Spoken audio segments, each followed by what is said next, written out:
Baik kita berada di sebuah lingkungan masyarakat, ataupun di lingkungan kerja, ataupun di lingkungan pergaulan, kita akan jauh lebih baik bisa berkomunikasi dengan banyak orang ketika kita bisa mengenal karakternya pada pandangan pertama. Ya, jadi kalau waktu pada pandangan pertama kita langsung bisa nebak nih orang karakternya sanguin, nih orang karakternya koleris, atau dia pragmatis, atau mungkin dia ini adalah melankolis. Langsung kita bisa menyesuaikan cara bicara kita sehingga ketika cara bicara kita cocok sama dia akan merasa langsung nyambung, maka komunikasinya akan lebih cepat akrab. Apalagi kalau kita sedang berada di sebuah lingkungan kerja di mana kita mungkin kita adalah leader, kita mau menyampaikan sesuatu kepada tim kita.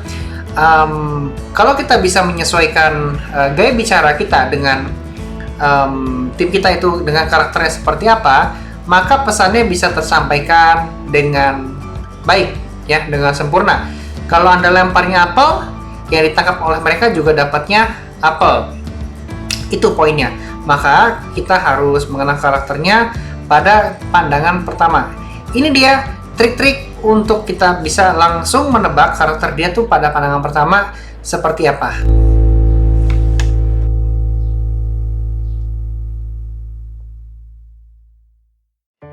Baik, kali ini kita akan mengenal 4 indikator, ya. Jadi ketika langsung lihat, ini mah pasti sanguin nih, ini mah pasti koleris, atau dia pragmatis, atau mungkin dia adalah seorang melankolis.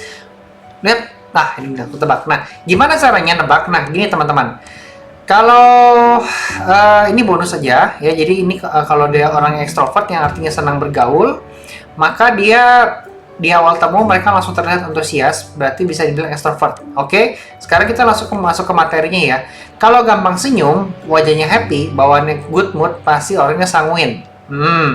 Apalagi pakai bajunya terang-terang, ceria-ceria gitu, kuning terang gitu. Oh, ini sanguin banget gitu. Yang berikutnya adalah kalau wajahnya sering tegang, ada kerut di wajahnya, dia pasti koleris ya. Jadi mukanya tuh benar-benar serius banget setiap kali kita ketemu. Itu menandakan dia adalah orang yang koleris ya. Jadi kalau ngomong sama dia ya udah ngomongnya jangan basa-basi, itu the point aja, dan lebih ngomonginnya ke arah achievement, pencapaian target, keinginan hidup. Nah, dia suka banget ya. Lalu kalau wajahnya sering sedih, serius banget, malu-malu, dan seperti menyembunyikan sesuatu, berarti melankolis ya. Ini orang berarti orangnya rada hati-hati ya gitu ya. Jadi ngomong juga mesti detail. Dan nextnya kalau orangnya wajahnya lebih cenderung flat, santuy, dan juga sering dikira jutek karena jarang senyum, biasanya itu pragmatis. Kita juga bisa mengenal tipe ini dari tetapannya yang cenderung kosong. Kalau misalnya kita berkomunikasi dengan orang pragmatis, kita bisa santai, dan cenderung kita harus yang lebih cerewet dibandingkan dia. Ya, karena dia kan orangnya pendiam dan hati-hati juga dalam membina hubungan ya, takut dia menyakiti perasaan lawan bicaranya. Oke? Next, indikator berikutnya dari cara bicara ya. Kalau sanguin jelas suka banyak ngobrol, terlalu bersemangat, ngalor ngidul kemana-mana, suka ngelucu, bisa cairin suasana. Ya, ini adalah orang sanguin. Kalau orangnya koleris, ngomongnya suka motivasi-motivasi ya. Kerja ya, motivasi-motivasi itu lebih ke kayak banyak filosofi, ngomongin quotes. Itu jadi orang koleris juga bisa. Terus hal-hal positif, bisnis, achievement, dia sangat suka banget ngomongin hal-hal seperti ini ya. Lalu kalau orangnya melankolis, orangnya tuh ngomongnya pelan-pelan, asertif, sistematis, tenang, dan juga lambat. Ini ciri orang melankolis. Ngomongnya hati-hati ya. Terus ciri berikutnya, kalau kita berkomunikasi dengan orang pragmatis, kalau ngomongnya pelan-pelan, tertahan, cenderung pasif, dan benar-benar ngirit kata-kata. Jadi dia hampir jarang ngomong gitu ya, dikit banget lah. Ya karena takut kalau dia ngomong kan menyakiti hati orang bicara ya, maka dia hati-hati banget ya. Next, gestur tubuh. Oke, nah gestur tubuh nih. Kalau misalnya orangnya adalah sanguin, bicaranya selalu banyak bergerak.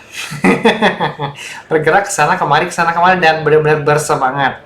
Kalau orangnya koleris, dia menggerakkan tangan, meledak-ledak, menaikkan bahu dan terlihat meyakinkan. Jadi dia serius, bahunya juga tegak gitu ya, dan memang dia ngomongnya kayak meyakinkan sekali sih gitu. Entah nanti bener apa enggak, ya udah pokoknya meyakinkan dulu. Next, melankolis, ketika berbicara tenang dan tidak banyak bergerak ya. Plekmatis kalau berbicara santai dan tidak aktif, dan boleh ya, kayaknya nggak ada pergerakan sih. Kalau misalnya ngomongin plekmatis, kalau cara ngomongnya jadi kita kemana ya gitu deh gitu, lemes gitu. Terus kalaupun gerak paling tangannya gini doang gitu kan. Gitu guys. Next, gaya duduk ya, gaya duduk. Jadi kita bisa langsung melihat di pandangan pertama, kalau gaya duduknya kayak nggak tenang, gerak-gerak mulu, tubuhnya di situ, raganya di tempat lain, suka pecicilan, dia sanguin banget orangnya. Koleris, mereka tenang, elegan, sambil pangku kaki, suka kalau terlihat sibuk, biar kelihatan produktif, kelihatannya serius banget ya. Pokoknya kayak setiap hari itu kerja mulu. Oke, benar-benar serius. Jangan banyak basa-basi deh. Nah, next, kita punya yang namanya melankolis. Duduknya pasti menyendiri, mojok, sering juga nggak tenang, apalagi kalau rame. Pasti resah, maunya pulang. Nah, yang berikutnya adalah plekmatis. Tipe paling tenang dan paling menikmati tempat di mana dia duduk. Oke? Sekarang coba Anda bayangkan ya, tim Anda itu ada nggak sih orang-orang yang karakternya seperti ini? Oke, setelah mengetahui tips-tips ini tentang mengenal karakter orang melalui gaya duduk, tadi ada gaya bicara, ya, terus tadi ada sifat sekilas, ya, mimik muka segala macam. Coba sekarang Anda bayangkan tim Anda yang di kantor, setelah itu Anda tulis namanya di kertas, lalu cocokin nama-nama itu ke dalam sifat yang sudah diterangkan di video ini, ya. Jadi Anda cocokin. Kalau misalnya Anda sudah nyocokin, masukin, sekarang saatnya Anda mulai beradaptasi dengan setiap tim, dengan setiap anggota, cara komunikasi Anda. Kalau memang sama koleris, ya jangan basa-basi, to the point aja. Kalau sama sanguin, ya bolehlah kita basa-basi dikit, ya, terus kita menjalin pertemanan lebih dekat sama orang sanguin ini, biar ngomongnya lebih nyambung.